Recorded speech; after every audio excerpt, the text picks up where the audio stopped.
So welcome back. So now we're going to take a look at the rest of this first phrase in this next video. And we've had a chance to establish what is a passing tone, an embellishing tone, when they're not actually contributing to the chord structure or the harmony of a given piece. And we've really been able to better understand a little bit that, not always is the piece changing harmony, but something else might be going on that's creating maybe some discord or maybe adding some additional color to the piece without actually changing the harmony itself. And you're going to see that more and more as you analyze music and as you do your analysis, that happens quite a bit. And there's a famous idea in tonal harmony that really all of tonal music is tonic and dominant. And there's a pretty strong argument for it when you really start to learn about minor keys, as well as when you really get to understand the circle of fifths and how everything moves, that everything is leading to that tonic and dominant relationship. And when you think about substitute chords, well, we already have the 1, 2, 5, and 7 chords out of a 7-note scale already saying that, hey, we're either tonic or we're dominant. And so the subdominant, the 4, is just basically also a type of stand-in or fill-in to get to our dominant chord. So geez Louise, now that just leaves really 2 minor chords in an entire scale and an entire chord progression, which is our 3 and 6.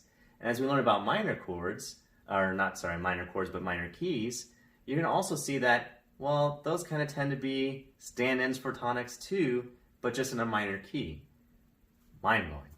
All right, but let's continue on in our analysis, and let's move forward. So you'll see that we have gotten to this point here. Away in the manger. And so now we're back to tonic. And you're going to see a nice arrow through. We stay in tonic for 4 beats. A full measure and 1.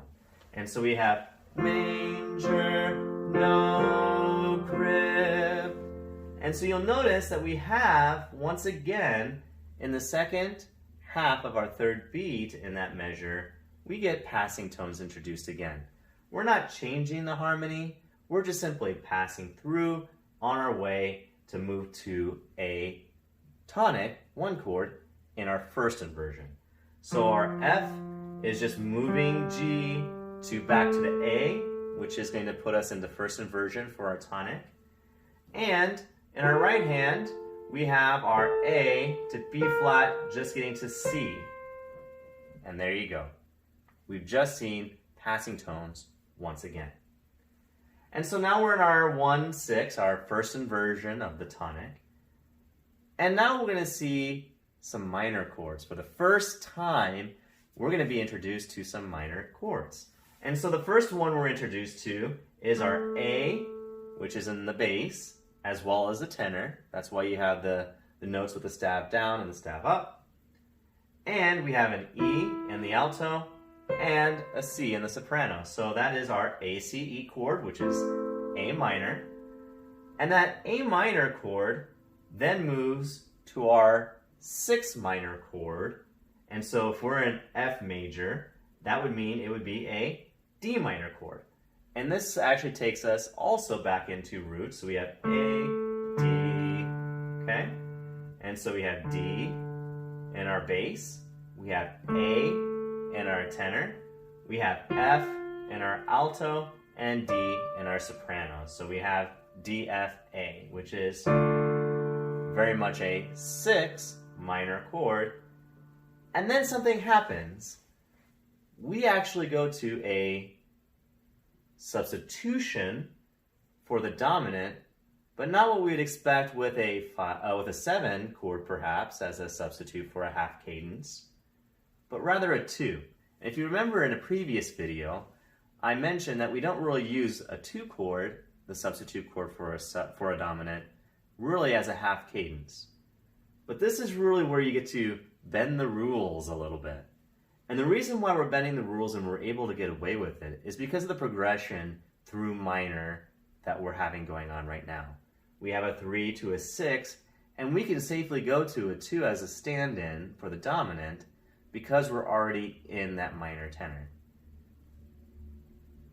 So you'll notice that I have blocked off our progression at 6 to 2, or stand in for our, basically our dominant, our 5, is in fact a half cadence. We're landing on a half cadence here. So let's just play that through and let's hear it.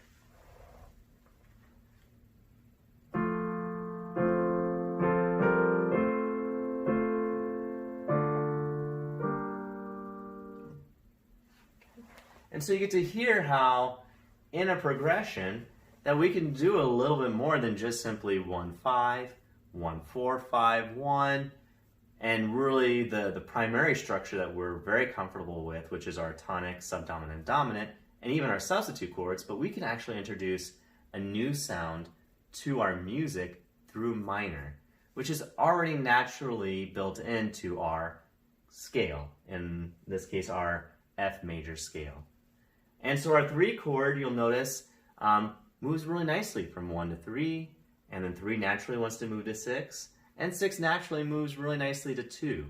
And it would also move very nicely to 5, it would move really nicely to 1, and really you get a better understanding as you do a lot more analysis of music and as you compose your own, that chord progressions, meaning what chord moves really nicely to the next chord, that there's actually a standard with chord progressions.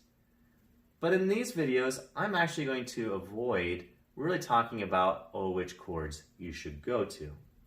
And the reason why I'm going to do this is because I want to give you an opportunity, especially as a composer, to practice and to experiment. You're going to see in your own music really what tends to work well together and what tends to be kind of some of your favorite tendencies in the music that you write and you compose. And I don't want to limit you with some type of structure or format that you actually have to follow rigidly.